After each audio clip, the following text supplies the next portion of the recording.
2 balls and a strike to count on Taylor. Urias fires, swinging a drive, deep left field. It's his way back. Walk the ball. Chris Taylor. What's up, everybody? Welcome into DodgerHeads, presented by DodgerBlue.com. My name is Jeff Spiegel, joined today by Matt Moreno. Matt, 26 games into the season, and I say the same thing every week. The Dodgers have the best record in baseball. The Dodgers are winning the division. How we feel in 26 games in? Still, the same as when you asked me last time. And, credit to the Dodgers, obviously, for winning as many games as they have in baseball, leading the NL West. But they aren't fully clicking, right? I think that's a fair assessment. And it's not necessarily a criticism. It's just, kind of looking at a lot of the players that we expected to sort of hit at a certain level aren't quite there yet. And I know we'll get into those. But, they keep finding a way to win, and it's a testament to their pitching staff. Yeah, really. Absolutely. I mean, you and I, we talked a week ago. The Dodgers have not lost since the two of us last talked. They swept the Giants. They swept the Cubs. They've now won 6 games in a row. You look at the division standings. They're a game and a half up on the Padres. The Giants are tied with the Rockies, 4 games back in the division. And don't look now, but the Arizona Diamondbacks are over 500. I believe the only division in baseball to have all 5 teams over 500. Again, best record in baseball for the Dodgers, 731 winning percentage. You look back, they're currently on a 6-game winning streak. They've got 4 straight games with 6+ runs. They're averaging 6.5 runs over those last 6. On the pitching side, it's just absurd. They've allowed 3, 1, 1, 0, 2, and 1 runs over their last 6 games, which is just a remarkable stretch for the team. So looking back on this week, Matt, before we dive into, again, you look at the agenda on the bottom. We're going to do stock up and stock down. We're going to talk some key injury updates that has come out over the last couple of days. We'll look at some prospects. Everybody always asks, who's coming up? When's this guy coming up? We'll get into that. And then we'll look at the Phillies and the Pirates. But let's put a bow on the last week. Again, 2 against the Giants, 3 against the Cubs. Lots of off days mixed in because of some days off and some rainouts. But big picture, what stands out to you over those last 5 games and 7 days? I think really it was Giants. Obviously, heading into that, I know the Giants were dealing with some guys on the COVID list and some injuries, but they've been playing well for the most part this season also. And so that to me was, I don't want to say necessarily the first Dodgers this year, but a big test. Yeah. And obviously everybody remembers how last season went, and obviously the Giants ended up winning the NL West. So I thought maybe the Dodgers would split that series, and so to see them sweep it, I think, was impressive. Yeah, I mean, it was a big deal. I agree with you. I don't think it's unfair to say it was the first test. I mean, you said it. The Giants are defending division champs. They're coming to town. Everybody's got their own issues they're dealing with, and the Dodgers took care of business. I wouldn't say it was like a rout by any stretch of the imagination, but they won both the games. They come back against the Cubs. They beat a Cubs team that's not very good, and so that was key. I mean, one thing that I just think about, and Daniel and I have already hashed this out, but like if there was a storyline from the last week, I can't help but think of the Julio Urias piece that Dylan Hernandez wrote, and just like I can't get over how ridiculous it is. I mean, again, Daniel and I have talked about it. I don't know if you have a strong opinion on this, but the idea that Dave Roberts doesn't trust Julio Urias, that this is foreshadowing that Julio is going to be let walk in 2023 of free agency because the Dodgers don't believe in him, and Andrew Friedman. There's something about Andrew Friedman doesn't like the type of pitcher that Julio is. Just craziness all around to me, but that was a storyline for me. I don't know if you have any thoughts on that piece. No, not too much. I mean, I don't find that to be the case. And honestly, it just struck me more as a columnist of fulfilling his duty as a columnist and looking for, potential storyline to kind of stir stuff up. But, I think at this point, Julio has kind of learned and accepted what the Dodgers sort of do. Now, if you want to go back to the post, that decision, I think 100% can be debated. And we talked about it. I could understand why the Dodgers did what they did. I felt like then the planning through the rest of the game, sort of the fact that they committed, to me, the bigger piece was that they committed absolutely to Max Scherzer no matter what, and then didn't necessarily give him the extra rest for the NLCS. That was my concern. But with Julio specifically, and coming out after, I think what was it, 5 innings, right? And was it 78 pitches or 65 pitches? Not even that high, yeah. So it was a curious decision. Dodgers have done with pretty much everybody, and it was still it's still May. It's a long year, and so like I said, I think it was just a columnist needing to put something pen to paper. Yeah. Hey, somebody's got to fill that Plaschke role, in the future of just writing things that every Dodger fan universally hates. So Dylan Hernandez might be sliding into that.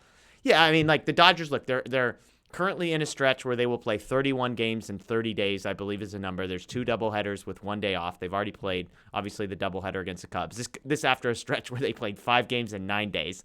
The Dodgers, I believe, have played the fewest games of any team in baseball. That's going to change over the next 30 days. But, yeah, I mean, to look at Julio's pitch count and say the Dodgers don't trust him, that's too bad. It's too bad the Dodgers don't trust Clayton Kershaw either, or a lot of these guys that are, have pitch count limits placed on them. And so, anyways, we don't need to hash that out anymore. We don't need to give any more clicks to something crazy like that. But let's get into the actual baseball we've seen. This is a segment that we do often on this show, and that's stock up and stock down. We like to do this every 2 or 3 weeks, which is just looking at the last 7 days, 14 days, even at this point, the entirety of the season and say which guys on the Dodgers are trending up and trending down. Sometimes you can look at baseball. It's such a statistical sport that you can look at big picture numbers like a batting average and on base for a large sample size, and you can miss what has a guy been doing. Is a guy turning the corner or going the opposite direction in beginnings of a slump? We want to try and tease those out kind of on the front end. So no particular order. We've each got 3. Matt, I'll let you go first with your first person. Stock up or stock down? Who do you got? I'll do stock. It'd be for the starting rotation as a whole, but I also want to specifically highlight Tony Gonsolin. He was in a bit of an awkward position last week with the Giants. The Dodgers were thinking, Dave Roberts openly said, we're not really sure how we're going to handle Wednesday's game. And even, leading up series opener for the Giants, Dave Roberts was asked about it again. He said, no, we need to see how this night goes, and then we'll sort of decide on Wednesday. And then Gonsolin came out and pitched well against the Giants. And like I said, I understand that wasn't the full Giants team that, him or the Dodgers could potentially see. Full hitters and a team that had been winning the majority of their games, still has been. And he pitched well. But, the starting rotation as a whole, if you want to look at ERA 1.83, it's the best in baseball. And it's, again, like I alluded to earlier when we started this was a unit that was going to be the weakness of the team, right? Like the offense and the all-stars were going to have to carry the team, and it's sort of been the opposite so far. Yeah. Yeah, absolutely. I mean, looking at Gonsolin, 5 innings, 3 hits, 1 walk. So 4 base runners in 5 innings. He strikes out 5 against the Giants team. As you said, hey, not at full strength, but still a team that the Dodgers needed to beat. I'm curious on that perspective. Do you think that Roberts, was that gamesmanship, or is that actually Dave Roberts not sure of what to do? Because you could make, we just talked about, do the Dodgers trust Julio Urias? I've been on here saying a guy that I think there's far more evidence to suggest that maybe they question is a guy like Tony Gonsolin. Daniel and I talked about this briefly on our show last Thursday of just, were they playing games? Like, do you think behind the scenes Dave Roberts was sitting with Gonsolin and saying, hey, you're going to start. Like, don't listen to the noise. We're going to tell people we don't know what to do, blah, blah, blah. Or do you think that the Dodgers were actually unsure of whether or not to put Gonsolin in that spot? Yeah, he was asked that question on Tuesday before the game, and he didn't say yes. Roberts was or Gonsolin was? Sorry, Dave was about gamesmanship. And he didn't say yes. He didn't say no. I find it hard to believe that in early May they would be doing something like that. I mean, I know, every game is obviously important, especially when it's a division opponent. Yeah. I don't think they were taking it to that extent. I think, honestly, they were just trying to figure out what's our best chance at winning the game. And is it Tony Gonsolin? And I think they were also not only looking at Wednesday, but then at the stretch ahead. And obviously, at that time, they could kind of see in the forecast that for Chicago on Friday, a decision hadn't necessarily been made on what would happen with that game. But even without that becoming a doubleheader, they have a doubleheader later this month against the Diamondbacks, like a bit of full schedule coming up. And so I think it was just more evaluating all of that stuff. Yeah, it's fair. It's fair. I mean, looking at Gonsolin, we talked about this again. His first 2 starts, he allowed, his whip was not very good. I think he had 6 base runners in 3 innings in his first start, and then 6 base runners in 4 innings in his second start. But ever since then, 4 base runners in 6 innings, 4 base runners in 4 innings, 4 base runners in 5 innings over his last 3 starts. So people that sort of look at the traffic with Gonsolin, that kind of thing. And the strikeouts, by the way, have been pretty consistent. He's up to 18 strikeouts in 22 innings, twice as many as he has walked. So, I'm not going to miss an opportunity to give some credit to Tony Gonsolin. So love that. I'm going to stick with the pitching side, and I'll go stock up. And I want to talk about Brusdar Graterol very briefly. This is a guy that, for somebody who throws 102 miles an hour, sort of flies underneath the radar, I think, because there are so many big names and moving pieces in the bullpen. You've got Kimbrel, you've got Treinen, obviously, when he's healthy. Now Kahnle is up, Vesey is nasty, all these names. And sometimes I wonder if, until he's actually sitting in front of us, Brusdar Graterol gets missed. But he had a game, I believe it was in the second game of the doubleheader on Saturday that he pitched, and it was as the best I have ever seen Brusdar Graterol pitch. The first 17 pitches he threw were for strikes, 17 strikes in a row. He finishes that outing out with 2 strikeouts, 101 miles an hour and 102 miles an hour. He ends up getting 6 outs for the Dodgers in a doubleheader, minimizing his pitch count. And beyond that, I mean, the question with him is always, how does this stuff play up? Because we know the velocity's there, but the whiff rate hasn't always been good. The strikeout rate hasn't always been good. But what I'm starting to see as I watch him, I joked that, many people want to talk about the whiff rate or the missed bats rate. Maybe we should talk about the broken bat rate with a guy like Graterol. And you look at it. He's in 99th percentile for average exit velocity. He's 6th best in all of baseball for average exit velocity. He's 5th in all of baseball in hard hit percentage. So, yes, the strikeout rate still isn't great. It is up. It's gone up about 7.5% from last year. But it's still sort of league average, which you wouldn't expect for a guy throwing that. But again, hard hit percentage, 5th best in baseball. Average exit velocity, 6th best in baseball. Quick shout out, Evan Phillips, 3rd in all of baseball in hard hit percentage. You want to talk about nasty. But I just love what I'm seeing from Graterol. He seems to be embracing the role that they're giving him, which is not yet the closer, but he's the middle innings guy, sort of late back end of stuff. And again, I just was watching Saturday and I was like, this is the best I've seen. If Graterol can become consistent to this point, that guy is going to be an absolute weapon moving forward. Yeah, I think you described it perfectly because we'd seen flashes of, right? Like he would, there'd be one at bat where maybe he kind of dominates a hitter. He's locating well. His velocity is up. But I agree with you. Obviously, the 2 innings was definitely huge. But even just that first inning that he pitched, that already was the best I think that we've seen him, from the first batter to the third batter. And, the strikeout rate, I do agree that there's obviously room for improvement there. I think he would admit that. Yeah. But for now, the Dodgers aren't looking at him. They don't need him to be a closer, right? Like clearly have Craig Kimbrell in that role. So, if Graterol doesn't necessarily get his strikeout rate up to a level of a closer this season, but he's doing other things that makes him a dependable reliever and option for late game situations, and that's perfect. And then, maybe next year or 2 years from now, that's when maybe he takes another step forward. But yeah, I mean, obviously the dead base and him breaking a bunch of bats, like that's a good combination to have. It's a great combination for Graterol. All right, number 2 for you. Who do you got? Yeah, so I'll do stock down here. Obviously, and I'm gonna go with the Turners, another kind of combo one. Obviously, Justin Turner's slow start and slump has been well documented, but I think Trea Turner has kind of had an uneven season so far. It's just felt very strange. He carried over his hitting streak from last year. That was snapped. He still, he put together smaller hitting streaks here and there. He does have 20 RBI, 1 home run, and it's just. Obviously, I think, like I just alluded to with the baseball, you need to factor that in a little bit with him and with some of these other players. But it's just kind of been a strange season so far. I expected him to sort of be in the MVP conversation. He was kind of a dark horse. Obviously, not quite there yet. There's still a long year ahead, and I think he's somebody who can definitely turn it around and get going. But where we're at now, I'll put Trea Turner. Yeah, it's funny. We were talking beforehand, and you said, "Hey, I think I'm going to go with Turner for stock down," and I said, "Which one?" Because Justin Turner, look, unfortunately, he is. No matter what stretch of the season you want to look at, he's at the bottom of the list. Like you could look at the last 7 days, the last 14 days, he's at the bottom of all of those lists. But I agree. When I looked at the last 2 weeks, it's like Trea Turner, I think, is hitting like 200, and it just hasn't been great. It hasn't been everything necessarily that you would hoped that it would be. And he's probably benefiting from guys like Justin Turner and Max Muncy struggling so much that nobody seems to be paying attention to him. And I think it's sort of like it just somehow, even when he's doing it, it looks better. He doesn't look as lost up there as some of these other guys that we're going to mention here in just a moment. But yeah, I'm with you. Trea Turner, a guy that and a guy that I'm confident is going to turn it around at some point, which is the good news. We've talked about how confident are you in each of these guys. Trea Turner, as far as the Dodgers that are struggling, would be at the top of my list.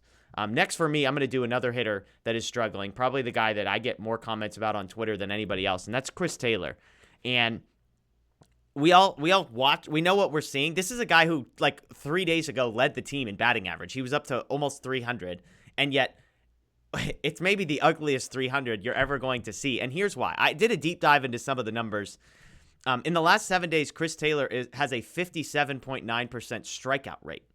That's a strikeout rate. He has a greater than 50% chance, almost 60% chance of striking out over the last 7 days. You look at the whiff rate. This is the number that struck me. I posted it on Twitter. He's in the first percentile for whiff rate.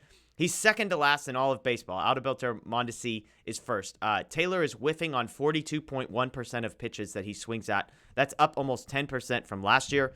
If you want to look at individual pitches, he's missing on 35% of fastballs, 58% of breaking balls. Those numbers are both up 10 and 15% from last year. He's third in the league in strikeout rate. That's up 9% from last year. Here's the scariest part, though. I looked at his whiff rate next to his chase rate. Okay, so chase rate is how many pitches is he swinging out outside of the zone. Now, if it's me, I would want a guy that if you're going to whiff a ton, I want you whiffing outside of the zone a ton. Like, I want a terrible chase rate and a terrible whiff rate, because then I say, oh, Chris Taylor, he'll figure out the chase rate piece. The eye will get dialed in. We'll get that figured out. Okay, Chris Taylor, I said this, first percentile in whiff rate. He's in the 80th percentile for chase rate. He's not chasing anything. He's just missing on pitches right in the middle. When he makes contact, it's fine. He's like league average in hard hit and exit velocity and that kind of thing. But Matt, that is terrifying. Your 80th percentile in chase rate and first percentile in whiff rate, that's a recipe for disaster. I am concerned. Are you concerned? I am a little bit. That being said, I will go the opposite direction as you. I think, yes, it's concerning that he's obviously missing pitches in the strike, but at least for the most part, he's staying in the zone. Yeah. So his eye discipline and plate discipline is still there. And I think, honestly, we've seen this with Taylor a little bit over the, past handful of years that he's been with the team now. He goes through stretches, like it feels like 2 or 3 weeks at a time. All of a sudden is just striking out a ton.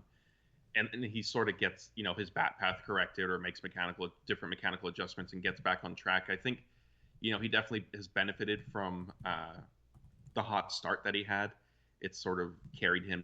I think are sort of starting to pick up on, man, he is striking out a lot, but his strikeout numbers, and Cody Bellinger probably has been close to that at times this season as well. But like the way Cody Bellinger sometimes strikes out and the criticism he sort of gets, like it's almost like Chris Taylor's stats are what people think Cody Bellinger has been doing all season long. So yeah, I think there's some reason for concern, but I will. For me, the fact that he's missing pitches in the zone, at least he is staying in the strike zone. Yeah, and here's one other thing that, look, I don't know if this is supposed to make you feel better. The whiff rate and the strikeout rate, they're worse than they have ever been, but it's not like this is a guy that historically is great in these categories. So I said he's in the first percentile for whiff rate, the third percentile for strikeout rate. Here are his whiff rates dating back to 2018. 7th percentile, 14th percentile, 15th percentile, and 8th percentile. So yes, first percentile is worse than all of those, but he's just a guy who swings and misses a lot. You want to look at strikeout rate, 6th percentile, 13th percentile, 34th percentile, 9th percentile, 3rd percentile. So again, yes, 3rd percentile is terrible, but last year he was an all-star, and he was striking out 9% of the, in the 9th percentile. So I think if he just improves a little, we're not looking for him to become elite at not swinging and missing, because the contact has always been pretty positive. But we'll see. Because look, there are some reasons for concern. You look at 2021. His expected batting average was 24th percentile, so he obviously well outperformed that. So there is an argument, I think, to be made that maybe some of this stuff is starting to catch up with him. I'd have to do a bigger dive into that, but that's what I've got. I think that's an obvious one, Chris Taylor. But again, I'm curious. So you're saying you like that the chase rate is low, because even if he's missing on pitches in the zone, you would rather have his eye be in tune and missing pitches in the strike zone. That's what you're saying? Yeah, I think for me it would be worse if he was missing pitches and also chasing, because it would suggest that he's not really picking up the ball and he's just swinging at sort of everything. Yeah. And again, when you read off his strikeout percentages over the past few years, like it doesn't feel that way, because at least for me, it's felt like, he'll go through maybe 2 stretches of 2 or 3 weeks at a time, like I said, where he's striking out a ton. But then and again, maybe this is just my perception of it, like he doesn't strike me as somebody who is striking out a ton. Yeah. Yeah, I'll be curious. I have to think more deeply because it's an interesting discussion which you would rather have. So we'll throw that out to our folks on Twitter and see what they say. Would you rather have a good chase rate and a bad whiff rate, or bad on everything and hope for improvement? So okay, that's number 2 for me. Who do you got for number 3 on your list? And so my last one will be stock up, and it's Tommy Kahnle. And obviously, Yeah. off the season on the injured list, which was to be expected. The Dodgers were careful with building him up as he was working his way back from Tommy John surgery and missing all of last year. He's only pitched twice so far, but both were scoreless appearances, and so there've been encouraging signs. His pitch up has looked very good. His fastball velocity is where it should be, and I know we're going to get into it right now, but his importance and his quote unquote stock will continue to rise because of Blake Treinen's injury. Yeah, I did it. That was my quick search on Kahnle when I knew we were going to talk about him. I was like, let me check the velocity. I mean, basically, this is a guy who pitched in like 1 or 2 games, I think, in 2020. Really, his last appearance is 2019. The velocity is up from 2019. So for a guy that is 2 appearances in, you want to talk about shortened spring, etc. Obviously, his schedule is very different, but that was encouraging. The movement on the changeup. I mean, you don't need me to explain to you that Tommy Kahnle's changeup is good. It's very nasty. And as you said, I mean, he third best guy in the bullpen right now. I mean, I think he's in that. I think Daniel Hudson's probably cemented as the guy right before Kimbrel. And then you've got Kahnle, Graterol, Vesia. Maybe you want to throw Bickford into that category of dudes that are sort of right in that mix. But, I mean, that's 6 names we just talked about. So Kahnle's a good one. Last one for me. This is the obvious one, maybe the most obvious one here, and that's Mookie Betts stock up. The last week, he's hitting .381. He's got a .714 slugging percentage, 2 home runs, 7 RBIs. This is a guy that we all kind of were just waiting for him to turn it on, much like Trea Turner, who we just talked about. Like, I'm expecting that in the next 3 or 4 shows, you or I do, Trea Turner is going to be a stock-up candidate, but Mookie Betts is the guy this week, and there's not, I mean, I don't need to say a ton. He just looks a lot better. I know on the broadcast yesterday, they were talking about his elbow and getting that in, his back elbow. Look, I don't know the mechanics of hitting, but whatever he is doing, it's working. 381 average the last week. So good to see Mookie Betts kind of starting to turn the Jets on. Yeah, and he said it, when the Dodgers, after last Wednesday's game against the Giants, he acknowledged and admitted that, yes, this is the best he's felt at the plate, but that he's still, sort of in on his mechanics and really getting everything ironed out. And we've seen it now. He's on a hitting streak. He's hitting for power again. And even, if it's not a home run, he had 2 pretty hard hit singles over the weekend, right back up the middle to get it by the shortstop. And so there are certain signs he keeps up kind of at this trajectory. I'll stop saying, hey, Trea Turner needs to be in the leadoff spot. Yeah, there you go. Yeah, I think it was one of the games where the Dodgers, I mean, he had the only hit, basically. They scored 3 runs because he had a bases clearing double. So, when you're getting hits and you're the only guy, like everybody else is being shut down and you're able to come up with a big double there, I think those are key moments. So shout out, by the way, to all of these people for not forcing me to talk about either Will Smith, who is slumping, or Austin Barnes, who got his first hit in about 3 weeks the other day, and it happened to be a home run. So shout out to those guys for giving us 6 people to talk about without having to mention either of those guys.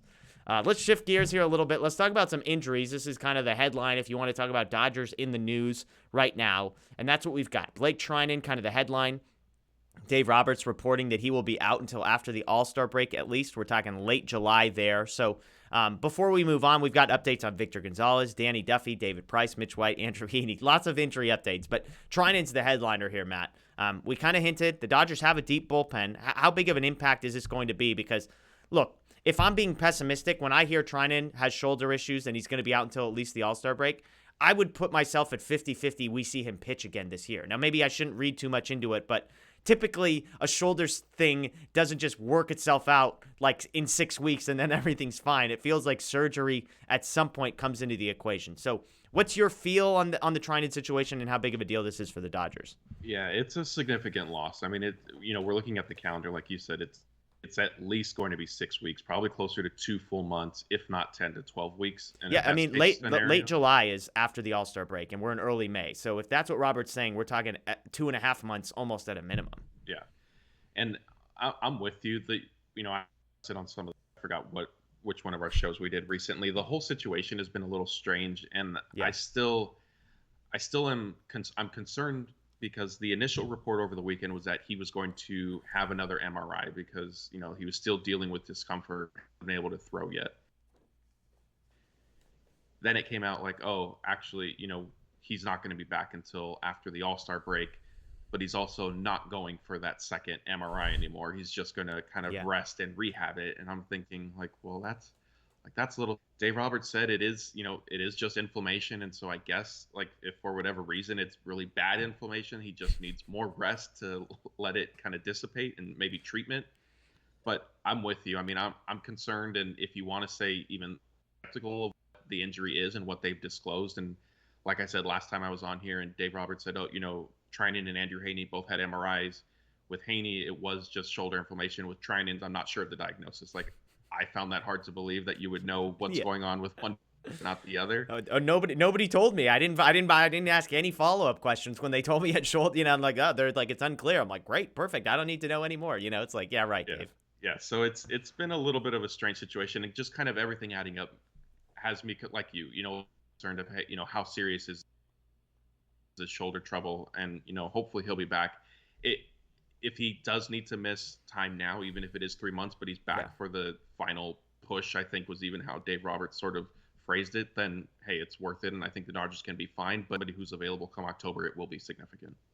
Yeah, I think that's the optimistic piece, is like the Dodgers have every incentive to slow play this one and to just be patient. And so you could say, man, he's out 2.5 months. That seems like a big deal. And 2.5 months from now, by the way, he's already been out for 2 or 3 weeks. So we're looking at a 3-month injury, basically, it sounds like, at a minimum. And so you could justify it by saying, hey, they don't need Blake Treinen today. They don't need Blake Treinen in early July. They need Blake Treinen in August, September, and October and beyond. And so if you want to be optimistic, I think that's the route you go. If you want to be pessimistic, you say, hey, shoulder stuff in a guy like that doesn't typically just fix itself on its own after a 3-month absence. Like, it's usually the Heaney thing, which we'll talk about here in just a second, where it sort of resolves itself in a few weeks and you move forward. Like, needing 3 months to rest the shoulder that's inflamed and expecting that he's going to be throwing 101 miles an hour in playoff games seems sketchy to me. But let's shift. Let's talk Andrew Heaney. This is the other sort of, I would say, big piece of news at a major league level. Has resumed throwing. I believe Fabian Ardaya said that today, Monday, he'll begin a pitching program. He'll be playing catch, something like that. So this is a guy that they said they expected it to be a short stint, which they also said with Treinen. This one, it seems as if it will be a short stint. I mean, he's still, I would imagine, at least a couple of weeks away. He'll want to get some rehab action in. But good news for a Dodger pitching staff that might have too many starters here in a little bit.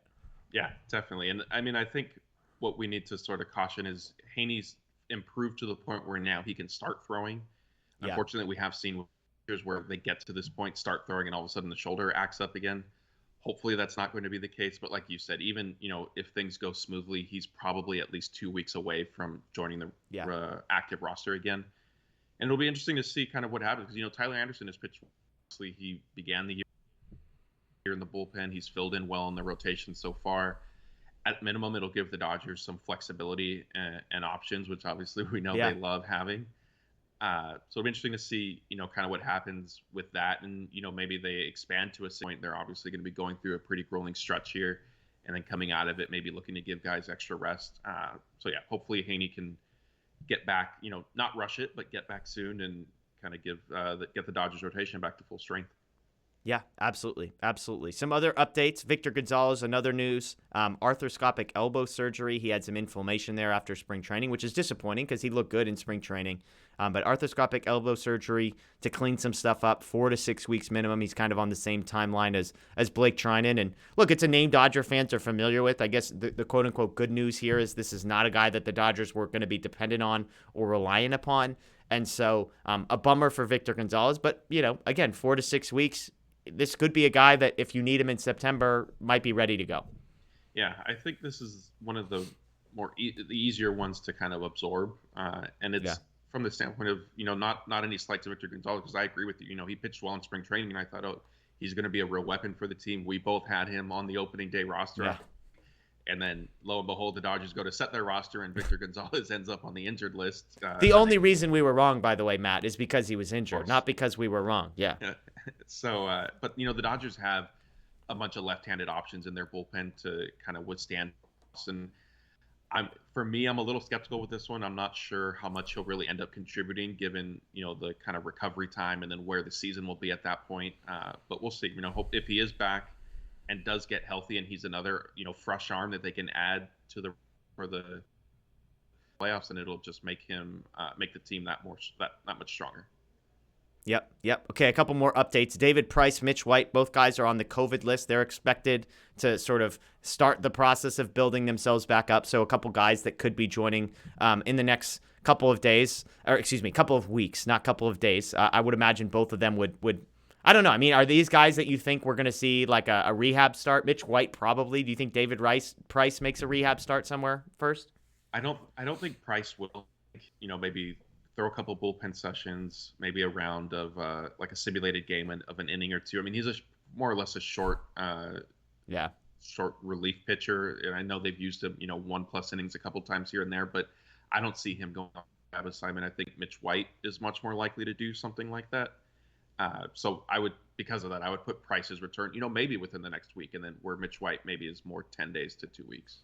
Okay, last one. This is a fun one. Danny Duffy started throwing, is throwing pain-free. He's hopeful to return in June. So we're talking about a lot of pitchers that are currently injured. Danny Duffy's a guy, left-handed reliever who, again, the Dodgers traded for last year, never appeared. They re-signed him. They've got a team option for next season. But this feels to me like ahead of schedule. I'm not saying Danny Duffy's going to be amazing, but, I mean, he was really, really good when they traded for him last year prior to him getting injured. And so it doesn't hurt to have another guy that could be on his way back here a little bit.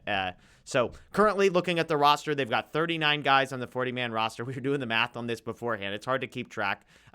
White and Price are currently off of the 40-man roster because they're on the COVID list. So basically when those two guys come back, they would have 41 people on the 40-man roster. The counter to that is Blake Treinen, likely to be shifted to the 60-day IL at some point. I would imagine Victor González as well. So that would leave them net neutral at 39 guys on the 40-man roster. So we'll see how that plays out.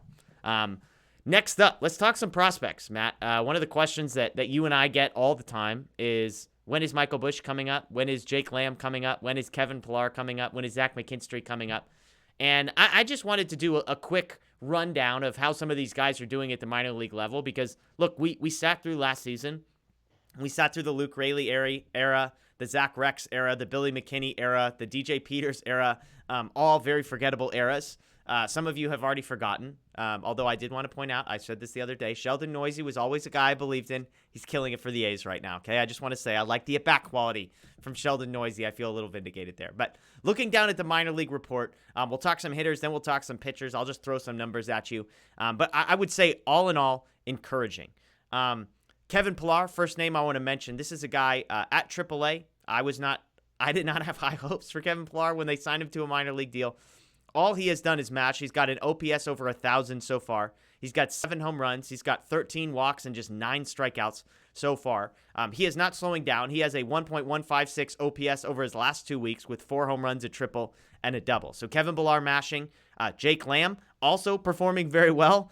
6 home runs, 875 OPS on the season, but the last 2 weeks have been better as well. 1.239 OPS, 3 home runs, 2 doubles in the last week. Some other hitters worth noting, Zach McKinstry, 979 OPS. He gets lost in the shuffle as a guy who is more of a prospect and has been hitting very well. So he's a guy to keep an eye on. Miguel Vargas, also at AAA. He's got an OPS over 1,000 the last 2 weeks. More walks than strikeouts, 4 extra base hits in the last 2 weeks. So some encouraging stuff there. A couple other hitters at the AA level worth mentioning. Jacob Amaya. I mean, this guy is insane. Amaya, if you remember, added to the 40-man roster to protect from the Rule 5 draft that never ended up happening. He's a middle infielder. You want to talk about Dodgers shortstop of the future? I'm not saying it's going to be Jacob Amaya. I'm not saying it's not going to be Jacob Amaya. He's been the best hitter in the Dodgers organization, period. At the AA level, he's got an OPS of 1.27. He's got 7 home runs, 16 extra base hits, and more walks than strikeouts in 22 games for Jacob Amaya. One other name worth mentioning, another guy on the 40-man roster, James Outman. He's at AA, 886 OPS, 9 home runs in 21 games thus far. And last but not least, Michael Busch, the guy we get asked about all the time, arguably the Dodgers' top hitting prospect, depending on where you look. He's in that conversation with Vargas and Pages, but he's got an OPS over 1,000. He's got 9 home runs. He's got 25 RBIs in 25 games. So you go down that list, I mean, it's hard not to be encouraged on the offensive side of things, Matt. And any of those names or performers sort of jump out at you and catch your attention? I think probably Amaya. I feel like he's taken arguably, the biggest leap forward from last season. And now, like the next step, not to necessarily, question his talent or ability, but I'm really interested to see what would fare at Yep. AAA. And I would imagine if he keeps this up with the Drillers that he'll be getting a promotion sometime soon. McKinstry, I think, is another who's quiet, like you said, kind of quietly putting together a good showing with OKC so far. He's been up with the Dodgers a couple times, played too much. And, I think with Vargas and Bush and McKinstry, like, yes, all these guys are performing well, but then you look at the Dodgers roster and there isn't really much playing time for them. And especially, with the DH now, not pinch hitting as much, obviously. And so it'll be interesting to see which prospects potentially come up this year at some point and how that's sort of handled. Yeah. Amaya is definitely intriguing because, like you said, who knows what happens with Trea Turner? Yeah. See, I'm not convinced that the Dodgers will, give him the sort of contract that it may take to keep him. And we've talked about, does Gavin Lux maybe go back to shortstop, and maybe Chris Taylor is sort of a stopgap, and Amaya, I think, has kind of put himself into that conversation. Yeah, and remember, I mean, we're a few weeks away from the Dodgers needing to add another hitter to their roster. At some point, they're going to have to go down to 13 pitchers. That means adding a hitter. It's worth noting, of all the guys I just mentioned, Amaya is on the 40-man roster, and James Outman is on the 40-man roster. Zach McKinstry on the 40-man roster as well. So Pilar, Lamb, Vargas, and Bush, all four are not on the 40-man roster. You look at the crunch the Dodgers are in. If you've got other options, I don't see you adding a guy to the 40-man roster unless you need to. Now, Pilar and Lamb, a couple minor league guys with major league experience. We've talked before, they've got some provisions in their contract, we think, that would give them the opportunity to opt out of the Dodgers organization if they are not up on a major league roster. My guess is by the end of May or something. So I'll be curious to see how that one plays out. I was big on Jake Lamb, and again, Lamb's been mashing over the last 2 weeks, but Pilar's been mashing the entire season. And probably the outfield, you probably would add an outfielder rather than another infielder, which Lamb provides. And so we'll see. On the pitching side, real quick, Ryan Pepiot, an interesting name to talk about. The Dodgers currently, as we'll get into, don't have a starter announced for Wednesday's game. Again, we said 31 games in 30 days coming up. They're in the midst of that. And so the Dodgers wanting to stretch out the rotation. It's like a 9 a.m. game in Pittsburgh. So they said, hey, we're going to consider our options. Maybe Andre Jackson, who's on the 40-man roster. I'm blanking on who the other name they mentioned. It was Pepiot, Andre Jackson, and... So White, it was somebody... It might have been Mitch. But I don't know. But Mitch White. I don't know if he'd be ready yet. I should have double checked. Oh, Robbie Erlin, maybe? But then he pitched Sunday, and I mean, it was a relief appearance, so I guess he technically go and just not necessarily provide length, but I don't necessarily see him. I mean, and frankly, I don't really see it being Pepiot either. I think there'd have to be too much roster movement to try to figure out. And I know Blake Treinen into the 60-day IL, and Victor González, same thing, is one of those pieces. But then, like you brought up when we were discussing this, once you put Pepiot on the 40-man roster, then he has a spot. Yeah. And, the Dodgers already have a pretty full, like if you look at who they would need to DFA, like there aren't very many clear options. I mean, Robbie Erlin, I guess, is one of them right now. Yeah, maybe Maranta. Maybe Maranta. But, I think the most likely scenario will be that we see Andre Jackson on Wednesday. Yeah, because, look, you could put Treinen on the 60-day IL. That solves your problems for 60 days. Because then as soon as Treinen needs to get activated and put back on the roster, you're back in the exact same position that you were. And so Pepiot, look, he's got a 2.05 ERA in 6 starts. He's got 36 strikeouts in 26 innings. He's got 3 times as many strikeouts as he does walks. He's been fantastic. Also a great guest on DodgerHeads. It's worth noting. Did come on the show. That's a great interview if you haven't checked it out yet. But to me, I understand, has he been good enough to justify it? People always want to, whenever I talk about Pilar, people are like, oh, it's AAA, it's the PCL, the ball's flying. Okay, Pepiot's got a 2.05 ERA. So if you want to diminish every hitting stat in the PCL, you've got to almost pour gasoline on the fire that is what Ryan Pepiot has been doing at that level. But I'm with you. I mean, to add him to the 40-man roster for one start, even if you go to a 6-man rotation, then Andrew Heaney's due back pretty soon. You've got Mitch White and Andre Jackson already on the 40-man roster, who he has been better than Andre Jackson at AAA. Mitch White's been fine at the major league level, but I would love to see it. On a who's the Dodgers' best pitcher to pitch on Wednesday, Ryan Pepiot is probably it. But from a logistical perspective of, do you really want to add him to the 40-man roster now, well before you need to? I just can't see it happening, but worth giving him a shout out for how good he has been. One other minor league note worth mentioning, Caleb Ferguson is down on a rehab assignment. This is a guy who hasn't pitched in a while, so we're going to give him some grace. It has not gone well. He's made 4 appearances at AAA. He has just had 1 scoreless appearance. He's got an ERA over 20, and so if you were expecting and hoping that Caleb Ferguson would be on his way back sooner rather than later, my sense is that he might be down there for a little while. I think we said, 30 days? Was it 30 days is the maximum that you could spend on a rehab assignment if you're a pitcher, and he'll probably use up all 30 of those days. Yeah, definitely. I think he'll use the majority of those and then honestly probably get activated and optioned right back to Steve right away just because, the Dodgers, at least right now and kind of forecasting, they don't have an immediate need for a left-handed relief pitcher. And like you said, if Ferguson is sort of struggling, and it's to be expected. I mean, he's coming back from Tommy John surgery. Obviously, he hasn't pitched in a while. Yeah. There's no rush. And gets it ironed out over the summer and then is ready come the fall, then he's somebody who you could bring back up and maybe have him factor in that way. Yeah, and again, they got to cut up. They got to get rid of one relief pitcher at some point. Towards the end of May, they got to go from 14 to 13. So adding more guys to that group doesn't necessarily seem like it's what they want to do. So, okay, last thing here. Let's look ahead now. We talked about the last week, the last month, etc. Let's look at the week ahead. They've got a 3-game set in Pittsburgh, followed by a 4-game home trip with the Phillies coming to town. Looking at the Pirates are 11-16 on the season. They're 3-7 in their last 10. 22nd in runs per game, 28th in ERA. That's a bad combination, but kind of what you would expect from the Pirates. Their starting pitching has the 3rd worst ERA in baseball, 5.40. The 3rd worst walk rate in baseball as well. So that's good news for a Dodgers team that we saw just the other day, had 1 hit and 6 walks at one point.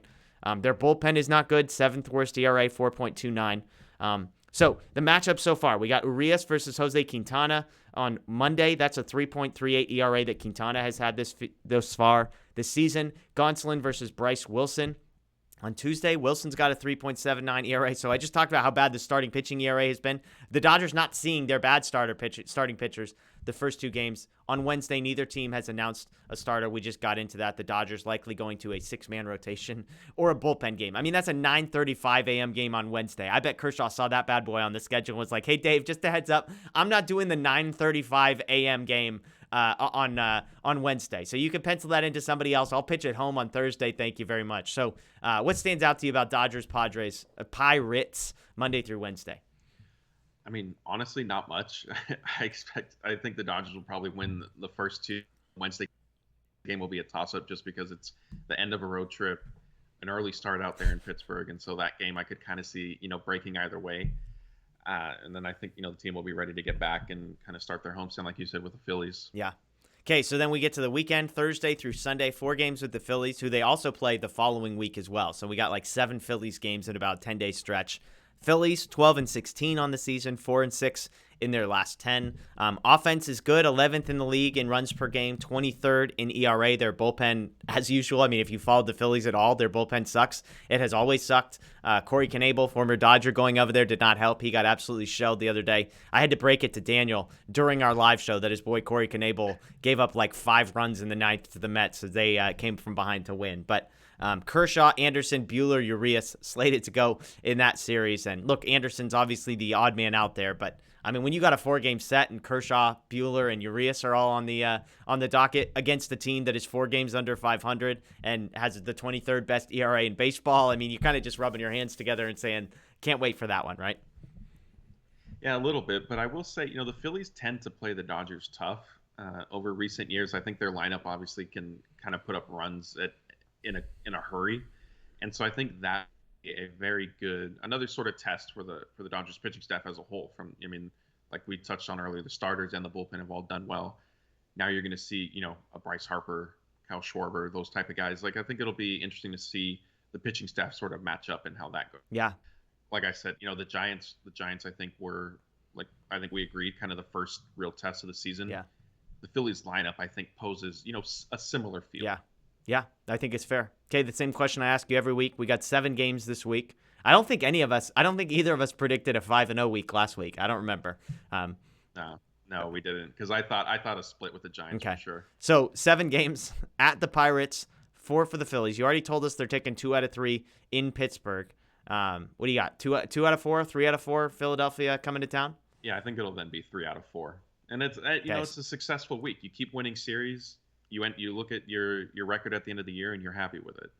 Yeah. So 5-2 is the week prediction that you're going with. I'm gonna go 6-1. I think we're in the middle of a hot streak. I mean, it's just one of those, like, I don't expect the pitching to slow down at any point. I'm with you. I think that Wednesday game is going to be weird, and yet, like, if it ends up being a bullpen game, their bullpen sucks and our bullpen is good. Obviously, I'm not saying they're gonna have a bullpen game, but they don't have a starter announced for Wednesday either.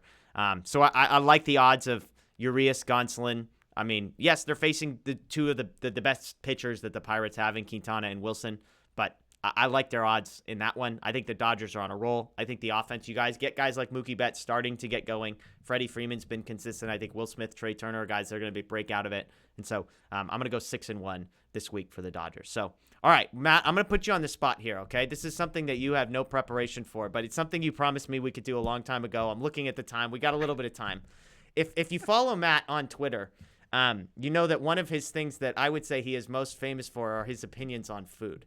And, we're sort of 4 or 5 weeks in. We're getting the show. We got to get some personality in here. And so I have not prepped Matt at all on this. I don't even have specific food takes that I want to dissect as much as I just want to hear, like, when you think of how amazing your food takes are, because you think your food takes are amazing. You're in the minority on your own opinion of food takes. So, like, hit me with a couple. Like, what would you say when you tell people these 2 or 3 food opinions? These are the most ones that you get most controversy, most pushback against.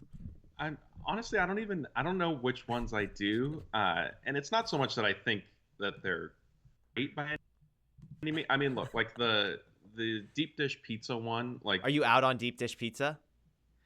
Yeah, like, I just think it's okay. I just think it's overrated. Okay. Was all, like, and I don't like it. It's like drinking marinara sauce with your pizza. It's like, well, so that's not appealing to me. Okay. Don't you have an In-N-Out? What's your take on In-N-Out? Don't you have a controversial In-N-Out take? I don't think so. I mean, I think it's very good. And I guess where the In-N-Out debate to me, like, it gets convoluted from the point of you can't, like, compare it to a Five Guys or even Shake Shack. Like, Five Guys and Shake Shack are in their own category, in my opinion, because they're not necessarily those are more like kind of fast casual, I think, as opposed to a drive-through. I like them as well. I think they're good. I just don't know if you can compare it. I know Whataburger gets compared to In-N-Out very often, and I think Whataburger's terrible. I'm with you on that. That's like, if I see somebody's fast food list and Whataburger is in, like, the top 5, I'm just like, you've told me everything I need to know. Whataburger is very average. It's, like, incredibly average. I've got Texas people that swear by it, but I'm like you have told me everything that I need to know about. So I think Whataburger is, I hear you. Yeah, so see. Oh, here we go. Okay, I found one. Krispy Kreme is not good. This was a tweet from you, November of 2021. Krispy Kreme is not good. So defend yourself here. I mean, this is one that got, like, I'm looking at every person that I know that follow you. You got some feedback on this one. Yeah, their glazed donuts are not. It's not what I prefer. I think, again, it's more, I mean, maybe saying not good is a little strong. I think that could fall into the category of overrated as well. But I would much rather get a donut from, like, just an independent, mom and pop place than Krispy Kreme. I would even go to some place like Winchell's instead of Krispy Kreme. This reminds me of, another one. I think buffalo wings are extremely overrated as well. Like, it's just not. Oh, yeah. Did you say buffalo wings? Because that's the other tweet I just found. Came to the conclusion buffalo wings are overrated. Too much work and mess for very little food. Boneless taste, too processed. No questions at this time. This is September of 2021. Courtney Turner was not a fan on this one. Yeah, and I still stand by that. I mean, you have, like, the bone, you get, like, it, and then I don't know. Let's see. I think we got more here. This was a Q&A. Yeah, I'm just going through old. Here's one that we agree on. Whataburger sucks. That's one. So we've got buffalo wings are overrated. We've got Krispy Kreme is not good, and deep dish pizza is not good. Those are the 3 we'll go with. Oh, and you've got Five Guys as the best burger. That's your go-to. This is May of 2021. I think that may have been in response to, was there, like, a prompt or something, or, like, there was a bracket. You said later, I've got a 3-way tie between In-N-Out, Shake Shack, and Five Guys. Yeah, and like again, like that boils down to kind of how you classify everything, what kind of burger you feel like Yeah. having. But yeah, I mean, I think Five Guys is really good. Okay, there you go. Yeah. No, yeah, Jack in the Box, not a Jack in the Box fan. That's not a controversial opinion. No, I'm just I scrolling said through that. your food takes on on Twitter, but that one you sort of were Jack in the Box got mentioned to you, and you said you think it's not very good. I think their burgers specifically. I don't get that, but Jack in the Box as a whole, like they actually have a really good, I think, a spicy chicken sandwich. Okay. And actually, the Dodgers beat writer for MLB.com, Juan Toribio, the other day he said like Jack in the Box should be free all the time because it's terrible. And so then we all started giving him a hard time about that because I think that's extreme. But yeah, I think Jack in the Box is fine, just not necessarily. Okay, last one. All Thanksgiving food is overrated. This is a Matt Moreno tweet from 2000 November of 2020. Like all of it? Yeah, Like there's not a single Thanksgiving dish you're in on? I mean, like I eat turkey and mashed potatoes, but I don't need that. And like this past Thanksgiving, my wife made me fettuccine alfredo, and it was the best Thanksgiving dinner I've had because I didn't have to go anywhere near all the other stuff. You know what? I'm with you on the Thanksgiving one. It hurts me to agree with you on any of these takes, and your burger takes are fine. We both agree what a burger sucks. I love that like the one positive food take we've had is a Jack in the Box chicken sandwich. It's like this, I'm out on this. Jack in the Box spicy chicken sandwich though. But I'm with you on Thanksgiving. I just think turkey's overrated. I love mashed potatoes. I love gravy. But like nobody wants cranberry sauce. Like nobody wants, there's a reason we only eat those things once a year. So I actually agree with you. It's what's funny for me is so my wife has like every food allergy possible known to man, and then I've got two daughters. I've got three daughters. My oldest two daughters, who are old enough to talk, have decided that they're vegetarians. Basically because at one point they were like, "Where does this come from?" And you like start explaining like, "Well, this is where the chicken nuggets came from." They're like, "Great. Well, I'm not eating that. It's rude to eat meat." That was their new thing, which. Hey, it's great. More power to you, making your own decisions. But so Thanksgiving for me is like my wife doesn't like turkey. My two kids are vegetarians, so I never feel the pressure. I would rather do ham. Where are you at on the ham versus turkey debate? Are you ham over turkey? Or are you out on ham? No, yeah, I won't eat ham. Like I'll have pieces of turkey before I have ham. So you're out, like honey baked ham. No thanks, just hard pass. No, yeah, not at all. Will you eat ham on sandwiches? No. I mean, I guess like the Canadian, like an egg McMuffin. Okay. It's like, yeah. To me, that's ham. Like that says ham is all kind of go. Yeah, that's a great question. I don't know what the difference between Canadian bacon and ham is. It's basically the exact same thing, just cut into different shapes. So, anyways. Yeah. Well, okay. Well, I'm glad I was able to surprise you here with this. Unfortunately, so we've got the hottest ones are Krispy Kreme is not good. Buffalo wings are overrated. And you're out on deep dish pizza. You're also in on the spicy chicken sandwich at Jack in the Box, which I can't comment on. I can't comment on the spicy chicken at Jack in the Box, so I can't tell you whether that's a good opinion or a bad opinion. But I've got no beef with Jack in the Box, so I'm in on that. Yeah. See, so you're gonna have to try the spicy chicken sandwich and then get back to me on that. Yeah, no, I mean, maybe I'll put that on my homework assignment, and my wife sees the Jack in the Box bag in the car. She's like, excuse me. I'm like, no, it's for work purposes. Yeah. I needed to circle back to this one. Yeah, and I'm going to follow up with Daniel Starkin. He's a guy there's a couple guys that I need to just circle back to and say, is there anything we didn't touch on this one? But I think Krispy Kreme and Buffalo wings were the two that I was remembering. So anyways, good stuff. Good stuff or bad stuff, depending on what you have. So maybe one of these days we could get a mailbag going where people just ask Matt for his food opinions on things, and that would be a good mailbag to end out one of these shows. So we'll see. But hey, everybody, we appreciate you joining us. As we said, Dodgers big week ahead this week. 7 games, a full slate for the next 4 or 5 weeks. It's like no off days basically. There's one off day, but another doubleheader in the future. So lots to look forward to. That's Matt Moreno. My name is Jeff Spiegel. As always, you can follow us on Twitter at I always say Moreno, Moreno1015, or at Jeff Spiegel on Twitter. Of course, follow Dodger Blue as well, Dodger Blue 1958 on social media, DodgerBlue.com, and then Dodger Blue 1958 on YouTube as well. That's where this will be posted. We've got post-game stuff, most games, tons of content throughout the week, so check that out. And last but not least, if you're new, we do have a podcast. DodgerHeads is on Spotify. It's on Apple Podcasts, so please check that out. We appreciate you joining us. Big week ahead. We'll see you soon.